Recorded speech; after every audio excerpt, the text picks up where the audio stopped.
नमस्कार बच्चों, आज हम 9वीं कक्षा की हिंदी पाठ्यपुस्तक गोमंतक प्रसून इस पाठ्यपुस्तक से चौथा अध्याय चीफ की दावत का वाचन करेंगे। आज मिस्टर शामनाथ के घर चीफ की दावत थी। शामनाथ और उनकी धर्मपत्नी को पसीना पोंछने की फुर्सत न थी। पत्नी ड्रेसिंग गाउन पहने, उलझे हुए बालों का जूड़ा बनाए, मुंह पर फैली हुई सुर्खी और पाउडर को भूले, और मिस्टर शामनाथ सिगरेट पर सिगरेट फूंकते हुए चीज़ों की फहरिस्त हाथ में थामे एक कमरे से दूसरे कमरे में आ जा रहे थे। आखिर 5 बजते बजते तैयारी मुकम्मल होने लगी। कुर्सियाँ, मेज, तपाइयाँ, नैपकिन, फूल सब बरामदे में पहुंच गए। ड्रिंक का इंतजाम बैठक में कर दिया गया। अब घर का फालतू सामान अलमारियों के पीछे और पलंगों के नीचे छिपाया जाने लगा। तभी शामनाथ के सामने सहसा एक अड़चन खड़ी हो गई। माँ का क्या होगा?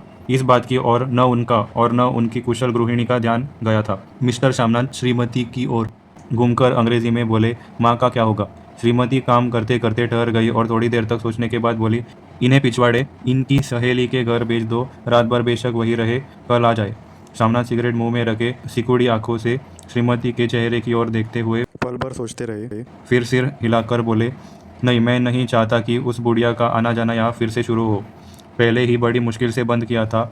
माँ से कहे कि जल्दी ही खाना खाकर शाम को ही अपने कोठरी में चले जाए। मेहमान कहीं 8 बजे आएंगे, इससे पहले ही अपने काम से निपट ले। सुझाव ठीक था, दोनों को पसंद आया, मगर फिर सहसा श्रीमती बोल उठी, जो वे सो गई और नींद में खराटे लेने लगी तो साथ ही तो बरामदा है, जहाँ लोग खाना खाएंगे तो इन्हें कह देंगे कि अंदर जाकर सोए नहीं, बैठे रहे, और क्या। और जो सो गई तो मिस्टर शामनाथ चुप रहे। यह मौका बहस का न था, समस्या का हल ढूंढने का था। उन्होंने घूमकर माँ की कोठरी की ओर देखा। कोठरी का दरवाज़ा बरामदे में खुलता था। बरामदे की ओर देखते हुए झट से बोले, मैंने सोच लिया है, और उन्हीं कदमों माँ की कोठरी के बाहर जा खड़े हुए। माँ दीवार के साथ एक चौकी पर बैठी दुपट्टे में मुंह सिर लपेटे माला जप रही थी। सुबह से तैयारी होती देखते हुए माँ का भी दिल धड़क रहा था। बेटे के दफ्तर का बड़ा साहब घर पर आ रहा है, सारा काम सुबीती से चल जाए। माँ, आज तुम खाना जल्दी खा लेना, मेहमान लोग 7:30 बजे आ जाएंगे। अच्छा बेटा। और माँ, हम लोग पहले बैठक में बैठेंगे, उतनी देर तुम यहाँ बरामदे में बैठना, फिर जब हम यहाँ आ जाए तो तुम गुसल खाने के रास्ते बैठक में चली जाना। माँ अवाक बेटे का चेहरा देखने लगी, फिर धीरे से बोली, अच्छा बेटा। और माँ, आज जल्दी सो नहीं जाना, तुम्हारे खर्राटों की आवाज़ दूर तक जाती है। माँ लज्जित सी आवाज़ में बोली, क्या करूँ बेटा, मेरे बस की बात नहीं है। जब मैं बीमारी से उठी हूँ, नाक से सांस नहीं ले सकती। मिस्टर शामनाथ ने इंतज़ाम तो कर लिया, फिर भी उनकी जो चीफ अचानक उधर आ निकला तो 10 मेहमान होंगे, देसी अफसर, उनकी स्त्रियाँ होंगी, कोई भी गुसल खाने की तरफ जा सकता है। क्षोभ और क्रोध में वो फिर झुंझलाने लगे। एक कुर्सी को उठाकर बरामदे में कोठरी के बाहर रखते हुए बोले, आओ माँ, इस पर ज़रा बैठो तो। माँ माला संभालती पल्ला ठीक करती हुई उठी और धीरे से कुर्सी पर आकर बैठ गई। यूँ नहीं माँ, टांगे ऊपर चढ़ाकर नहीं बैठते, यहाँ खाट नहीं है। माँ ने टांगे नीचे उतार ली।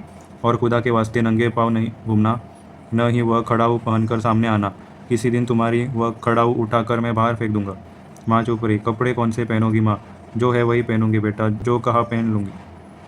मिस्टर शामनाथ सिगरेट मुंह में रखे फिर अधखुली आंखों से माँ की ओर देखने लगे और माँ के कपड़े की सोचने लगे। शामनाथ हर बात में तरतीब चाहते थे। घर का संचालन उनके अपने हाथ में था। अगर चीफ का साक्षात माँ से हो गया तो कहीं लज्जित न होना पड़े। माँ को सिर से पाँव तक देखते हुए बोला, तुम सफ़ेद कमीज़ और सफ़ेद सलवार पहन लो माँ, पहन के आओ तो ज़रा देखूँ। माँ धीरे से उठी और अपने कोठरी में कपड़े पहनने चली गई। यह माँ का झमेला ही रहेगा, उन्होंने फिर अंग्रेजी में अपनी स्त्री से कहा।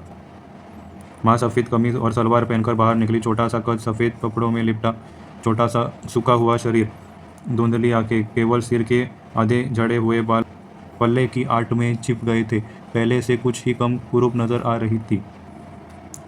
चलो ठीक है, कोई चूड़िया वूड़िया हो तो वे भी पहन लो, कोई हर्ज नहीं। चूड़िया कहाँ से लाओ बेटा, तुम तो जानते हो सब जेवर तुम्हारी पढ़ाई में बिक गए। यह वाक्य शामनाथ को तीर की तरह लगा। तिनक कर बोले, यह कौन सा राग छेड़ दिया माँ, सीधे कह दो नहीं है जेवर, बस। इससे पढ़ाई वढ़ाई का क्या ताल्लुक है? जो जेवर बिका तो कुछ बनकर ही आया हूँ, निरा लंडूरा तो नहीं लौट आया। जितना दिया था उससे दुगना ले लेना। 5:30 बज चुके थे। अभी मिस्टर शामनाथ को खुद भी नहा धोकर तैयार होना था। श्रीमती कब की अपने कमरे में जा चुकी थी। शामनाथ जाते हुए एक बार फिर माँ को हिदायत करते गए, माँ, रोज़ की तरह गुमसुम बनकर नहीं बैठे रहना। अगर साहब इधर आ निकले और कोई बात पूछे तो ठीक तरह से बात का जवाब देना। मैं न पढ़ी न लिखी बेटा, मैं क्या बात करूँगी? तुम कह देना माँ अनपढ़ है, कुछ जानती समझती नहीं, वे नहीं पूछेगा।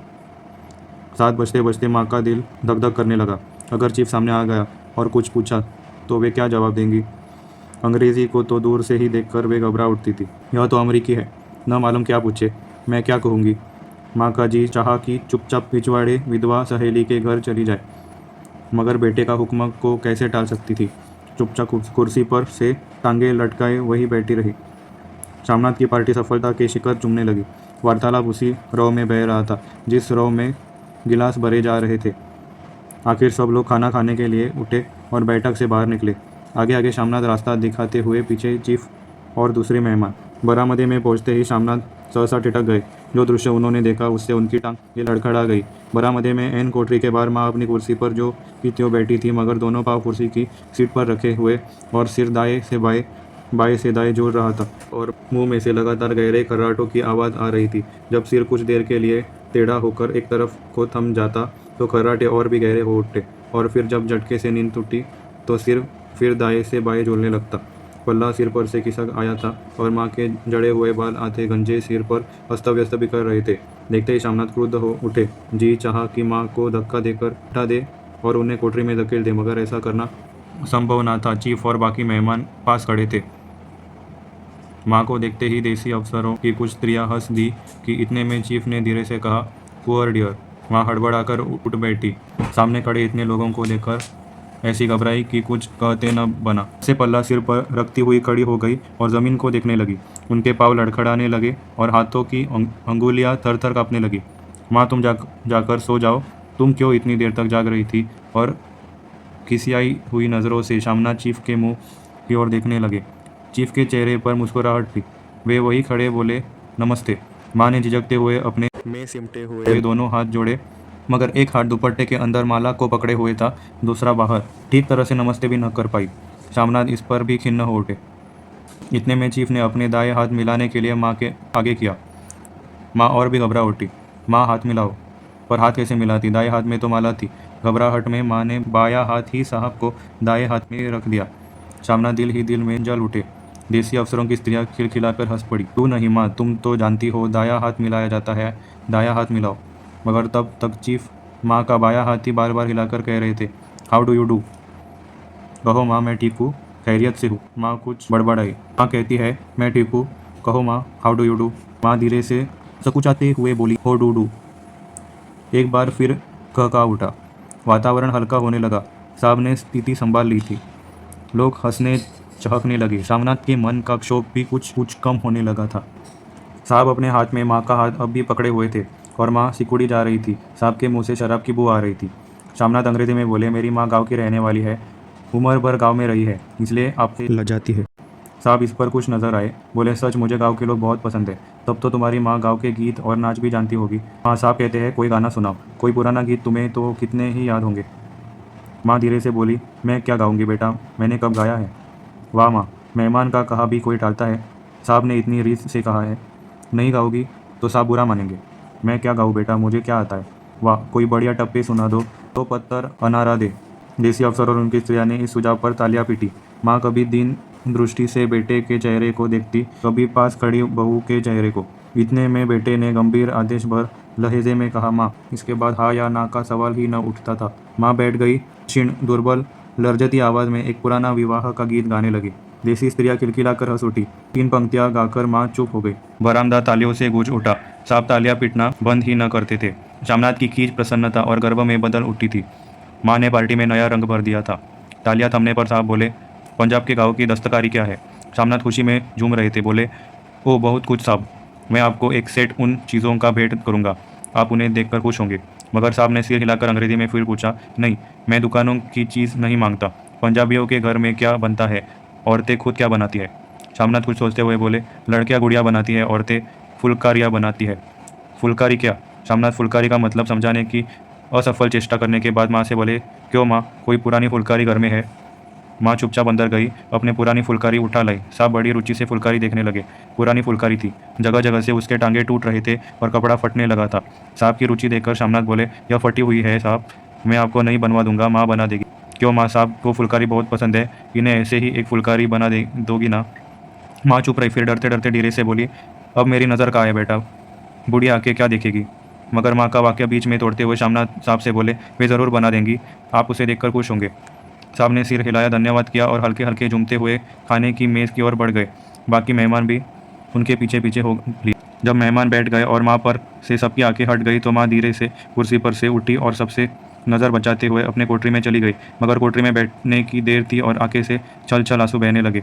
वह दुपट्टा से बार बार उन्हें पूछती, पर वे बार बार उमड़ आते, जैसे बरसों का बांध तोड़कर उमड़ आया। माँ ने बहू तेरा दिल को समझाया, हाथ जोड़े, भगवान का नाम लिया, बेटे के चिरायु होने की प्रार्थना की, बार बार आंखें बंद की, मगर आंसू बरसात के पानी की तरह जैसे थमने में ही न आते थे। आधी रात का वक्त होगा।